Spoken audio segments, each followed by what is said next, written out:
Howdy and welcome back. It's Olivia Cecil, Realtor here with Lakefront Properties in Lexington, North Carolina. I hope that you're all having a wonderful Friday. I know you're so ready for the weekend because I am too. But I wanted to get on here and do this quick video about the one thing that I'm sure everyone has on their minds right now is, can I still buy a home during this pandemic? And the answer is yes. So I'm going to help kind of walk you through how that is even possible and what us realtors are doing to keep ourselves and our clients safe and healthy throughout each and every process of the real estate transaction. Stay tuned.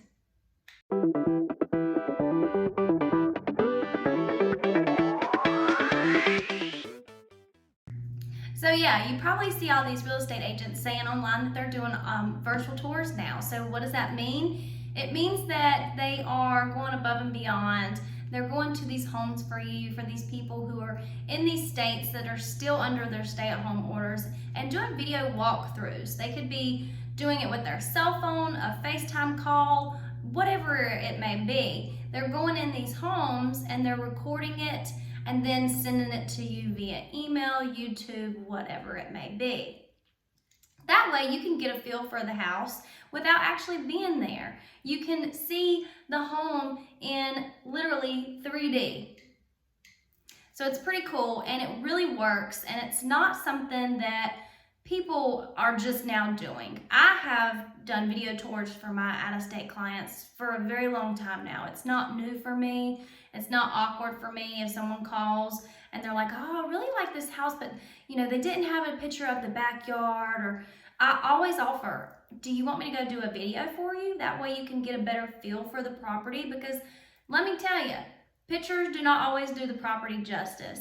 You could see these pretty photos and then you get to the home and you're like, oh gosh, this is nothing like the pictures. So it really helps give them a feel of what that house looks like without the client being there to see it personally. I had a client that I did a video walkthrough before all this even happened. It was about a year ago. And the client ended up not being interested in that particular home. But about a week or 2 weeks later, I had another potential client that I had been working with for a while call about this same particular home. And she was asking if I had any other photos, because the MLS didn't have a picture of that extra bathroom that said was listed. So I told her, I said, actually, I have a video that I just did for another client last week. Let me send it to you. I send her that video. She loves the home. She sets up a time and date to come and meet with me at the home to see it in person later that week. They ended up making an offer on the home and ended up purchasing it. So it does work out in people's advantage, because you don't want to waste people's times, and especially if they're out of state and they can't get here, or they have to drive or fly, however they have to get here. It really helps eliminate some of that confusion and gives them a feel for the property, again, without having to waste anybody's time. After your agent has done the virtual tour for you and sent it to you, and you've watched it and you love the home and you're like, okay, I want to make an offer. This has to be my house. Let's do it. What do I do next? Sign me up. Luckily, we are in a time where technology is bigger and better than it ever has been before, and us real estate agents have programs that allow us to have access to each and every North Carolina real estate form, and it is legal for us to send it to you and have your electronic signature on it. It is a binding contract with an electronic signature, so that's pretty cool. These programs are amazing and they're very simple to use. We just go in there and we fill out the information that needs to be filled out, email it to you, you click through, and as you're clicking through, it's putting your initials or the date it was signed or your signature. But it is important that you know what you are signing. Don't just click through and say, oh, I did it, I made an offer on a home. You need to make sure that your real estate agent is explaining each and every one of those terms, and that you fully understand that offer to purchase contract or whatever form it is that you're signing.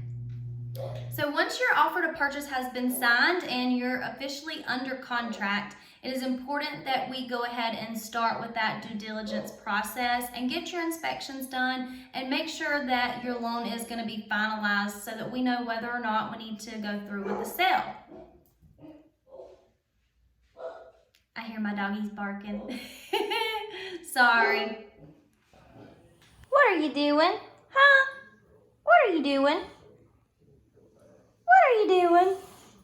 Your home inspector will be able to go to the house and do the inspection without anyone being there. And if you are not able to be there, I do recommend that you have your real estate agent go in your behalf. That way, they are aware when that report comes back of what the inspector said was important or not. And also, your inspector can do a video conference with you, such as Zoom or FaceTime or whatnot, and go over each of those important factors that they found during that inspection. All right, we're gonna go ahead and wrap this up, but I hope that this has been helpful for you and letting you know that buying a home virtually and digitally, it's not as difficult as it may seem. It's a pretty simple and easy process, and your real estate agent is gonna have your best interest at heart, especially during times like this whenever you can't physically be there. They're gonna be on the front line, helping you, guiding you, helping you decide what decisions to make and what decisions not to make. So just please be sure that you have someone that you can trust that really does have your best interest at heart. I hope you enjoyed this video. Please subscribe and ring the bell. I do post new content every Friday. So until next time, see you later.